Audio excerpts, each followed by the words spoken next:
This is Nick. This is Jack. It's Friday, the real Friday, October 6th, and today's pod, it is just the best one yet. We actually have a Kramer family reunion this weekend in Stowe. I guess it's all the family. What's going on? 3 out of the 4 Kramer brothers will be there. What's that to recount the brothers over there? But there's going to be as many dogs and as many babies as Kramer brothers. Sounds less like a family reunion, more like a dog park, Jack.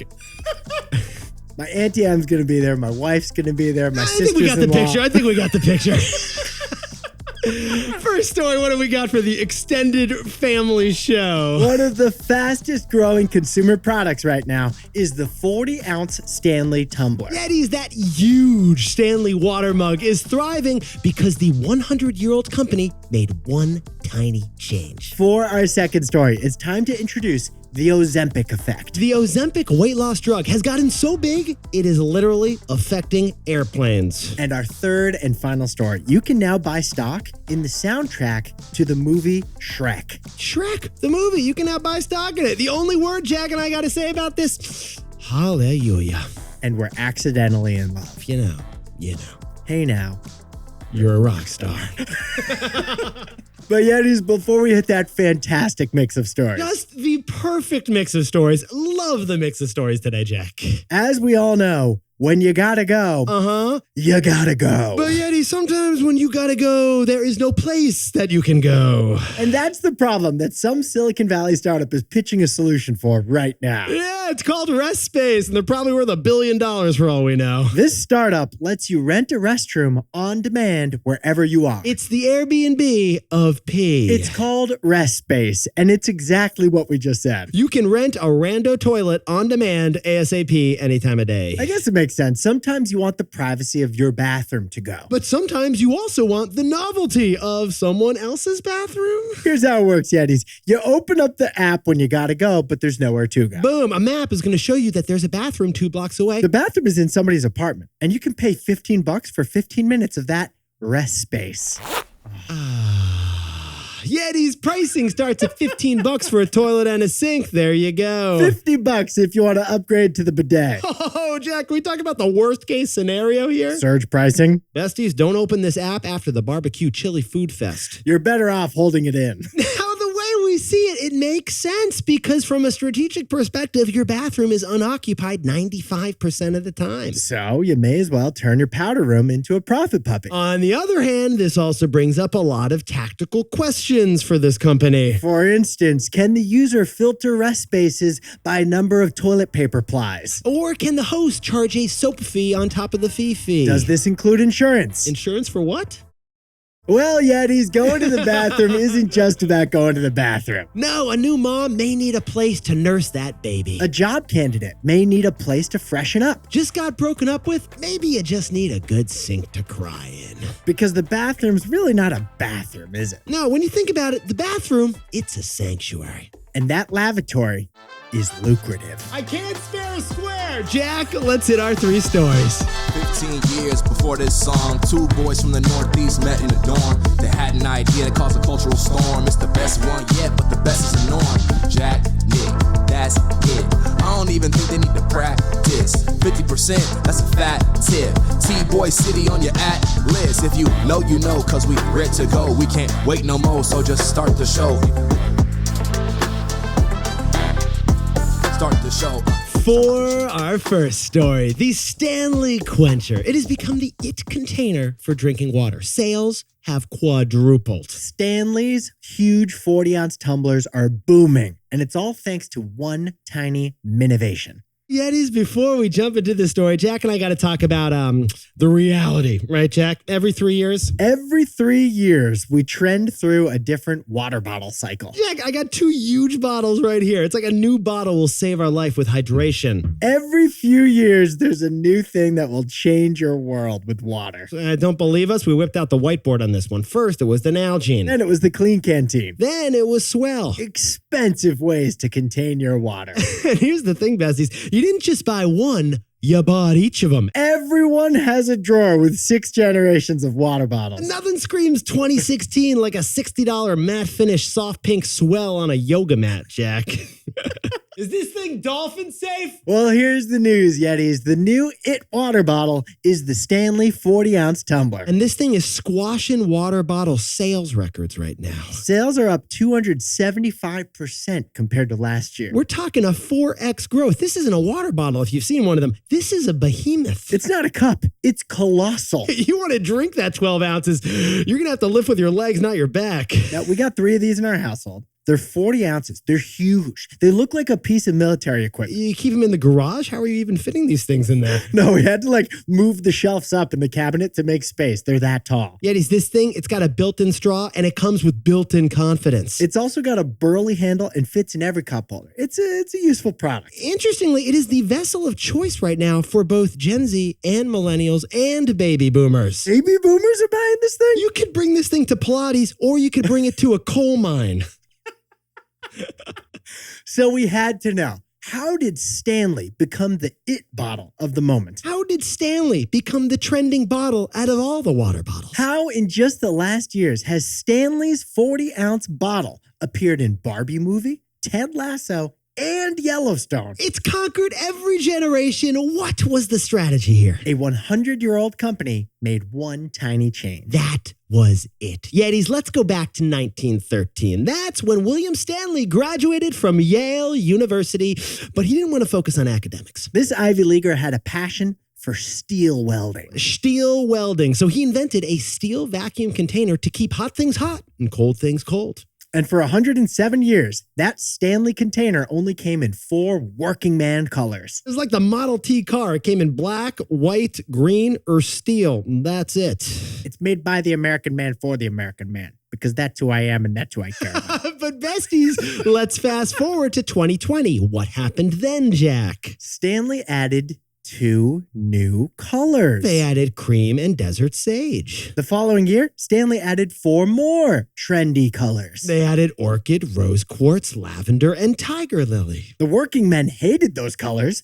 The rest of the world loved them. Jack and I jumped in T-Boy style. Stanley now makes over 24 unique colors of their old cups. This 110-year-old company now has more colors in their product collection than a Skittles rainbow. Because Yetis, you want to know the truth?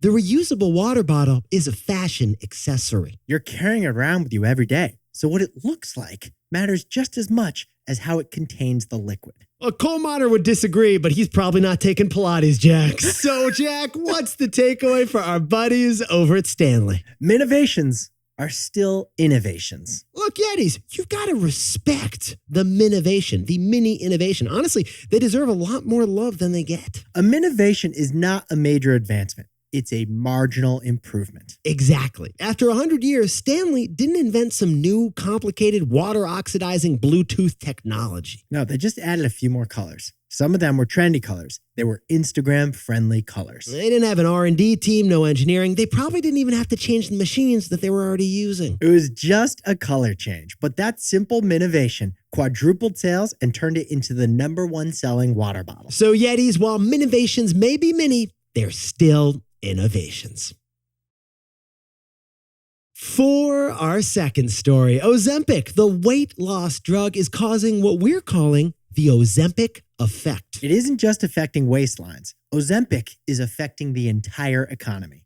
Yetis, the newest fad in dieting probably is not a fad at all. It's Ozempic and Wegovy, both owned by Novo Nordisk. They chemically reduce your appetite to help you lose weight. Basically, these medications are anti-munchies. You are not snacking on these things. The first time we covered this drug, we referred to it as a Hollywood party favor. Yeah, celebrities were getting more Ozempic than Botox last year. This miracle weight loss cure, it costs $1,000 a month. Are you going to pay your rent or are you going to pay for a diet shot? That's what you already knew about Ozempic. What you didn't know is the scale to which it's already being used. Get this, Yetis. In just the fourth quarter of last year, doctors prescribed these weight loss drugs to 9 million Americans. Before you even heard about Ozempic, in the fourth quarter of last year, 9 million Americans were using it. Jack, can we sprinkle on a little more numerical context, please? That's 3% of Americans, and it was almost a year ago. Imagine how many people are using it today. I'm sitting down, I'm standing up, I'm not even I can't even imagine it, Jack. And if this gets covered by insurance, oh! the whole country could drop 15 pounds. And for that reason, the stock of Novo Nordisk is up 70% in the last year. Novo Nordisk, the company behind Wegovy and Ozempic, is now the #1 most valuable company in all of Europe. The biggest publicly traded company in Europe is a company that makes you not want to eat pizza, pasta, and French food. Did you just intentionally name European foods? Yeah.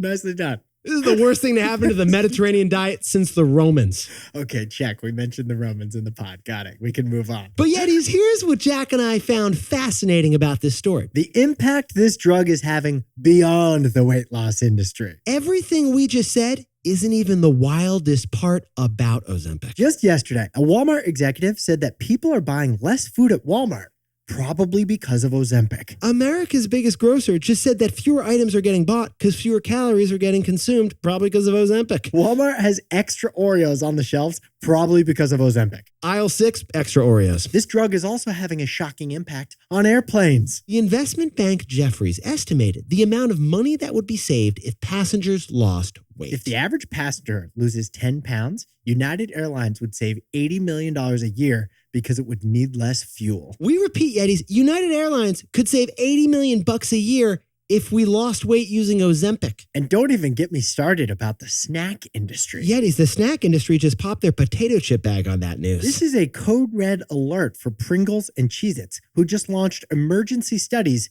to figure out the impact Ozempic could have on their snack sales. Yetis, Ozempic is changing the fundamental ways that people spend money in this country. Bad for some, good for others. And not good for your Cookie Crisp, Jack. Hey, Cookie Crisp is scared of Ozempic. I still want the Cookie Crisp. I still want it, Jack. So, Jack, what's the takeaway for our buddies over at Ozempic? Disruption affects an industry. Revolution affects an economy.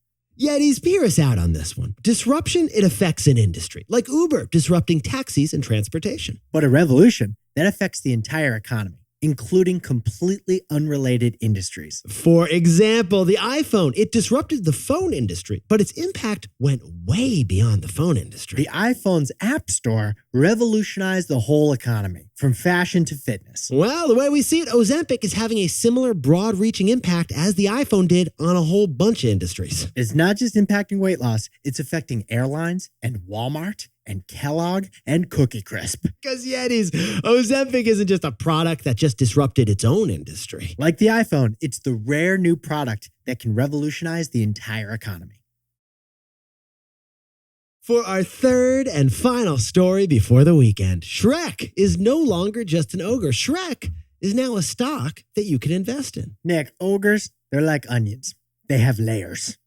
And so is investing. It's so well put. Yetis Public, the online investing startup, launched a new product that's not your typical equity product. You can buy stock in the Shrek movie soundtrack. Yeah, that's Shrek. Like Shrek, which hit screens in 2001. An ogre saves a princess with the help of Donkey. The music is eternal from this movie. Is it? I feel like they could have picked a different soundtrack with better music. Smash Mouth, Jack? That was the biggest thing that happened to Smash Mouth since, like, the wraparound sunglasses. Well, the music rights to Shrek are a financial asset.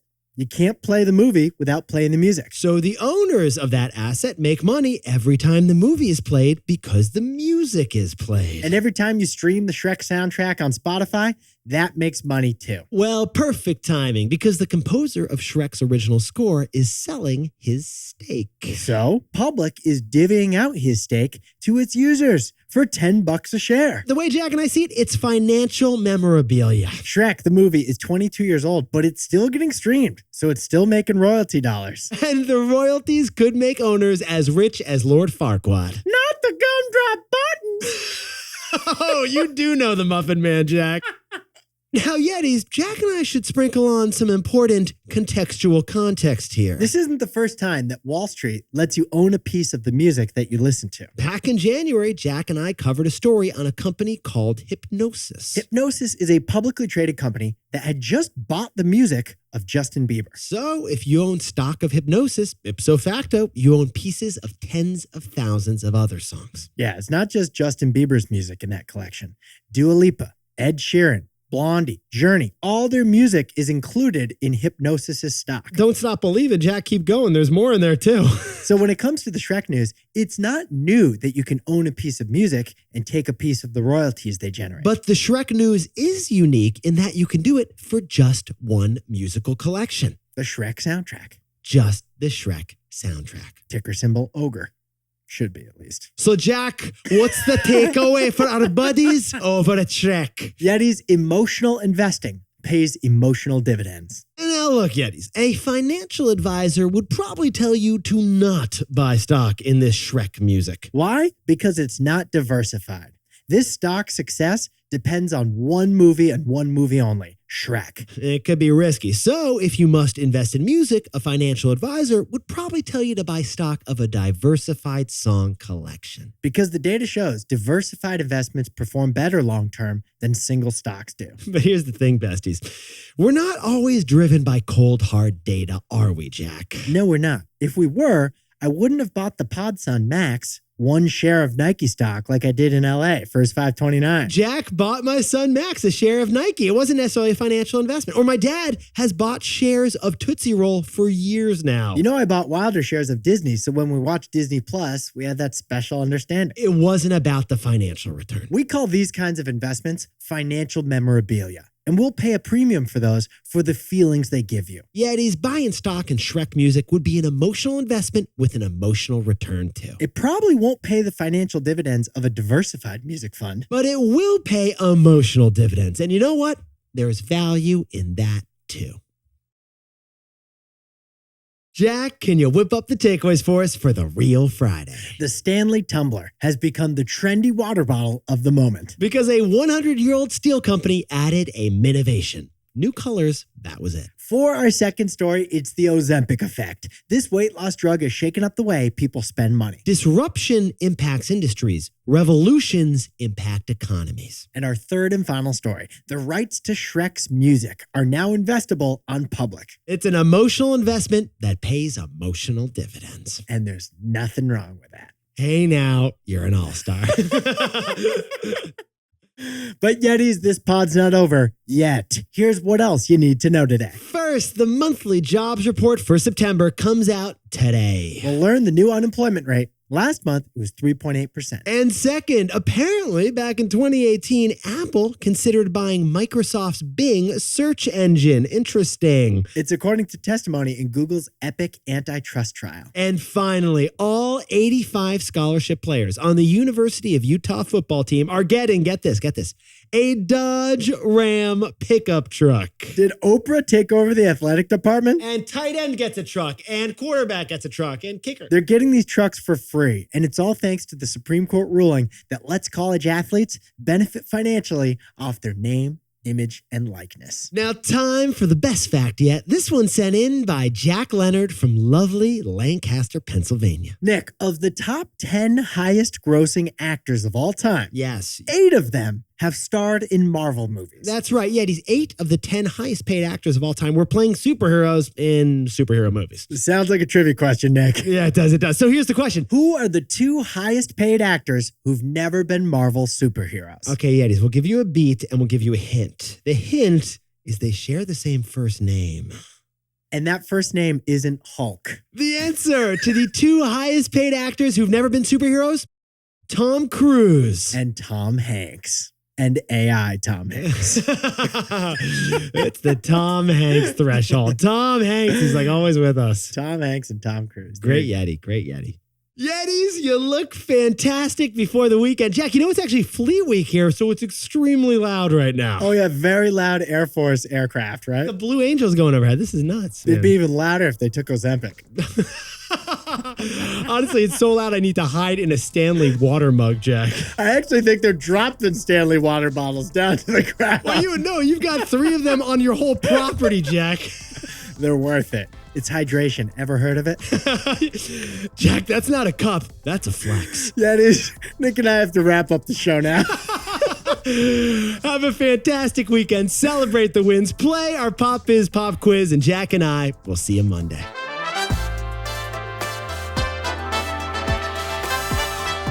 And And before we go, a congratulations, good luck, and carbo loading to Andrew Murray, who's running the Chicago Marathon on a diet of donuts. And good luck to Fred Foamrun, who's also running the Chicago Marathon. And funny thing, Steve Rapepi, a Yeti from Cleveland, is also running the Chicago Marathon. Guys, you got this. 26.2, round up to 27. And Justin and Monique have a 6-year anniversary they're celebrating tonight in Plantation, Florida. Congratulations and good luck to Chris Costello and Chris Tarbell, who just left their jobs to start a new search fund together. And Emily Zhao and Jackie Chow just got engaged in Japan. Guys, that is a Japow. And congratulations to Alyssa and Andy. They've been listening to this show since the COVID lockdowns, and now they're getting hitched in beautiful San Francisco City Hall. Just like you guys, Jack. They're doing it the same place as you. We got our civic situation there. Yeah, we got the papers. Beautiful. And Anais Ross and Nico Bergman, who met at Warden's Welcome Weekend, are now, a few years later,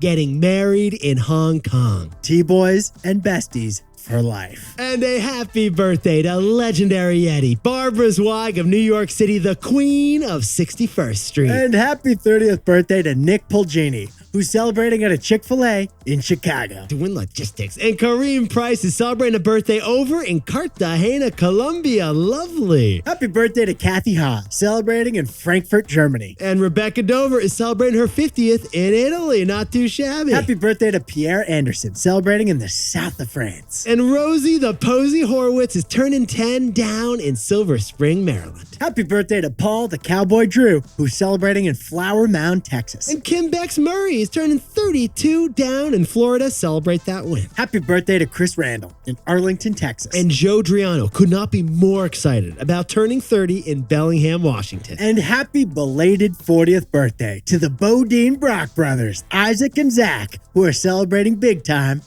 I don't know where, but somewhere incredible. Somewhere amazing.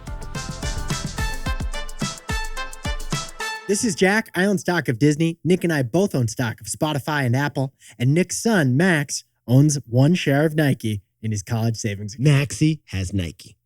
Porquad. I forgot his name. That was great. Not the gumdrop buttons. Say it like that. Say I'm it going like to that. say, trust me, I was planning Say to. it like that. Okay. Go to whatever zone that was.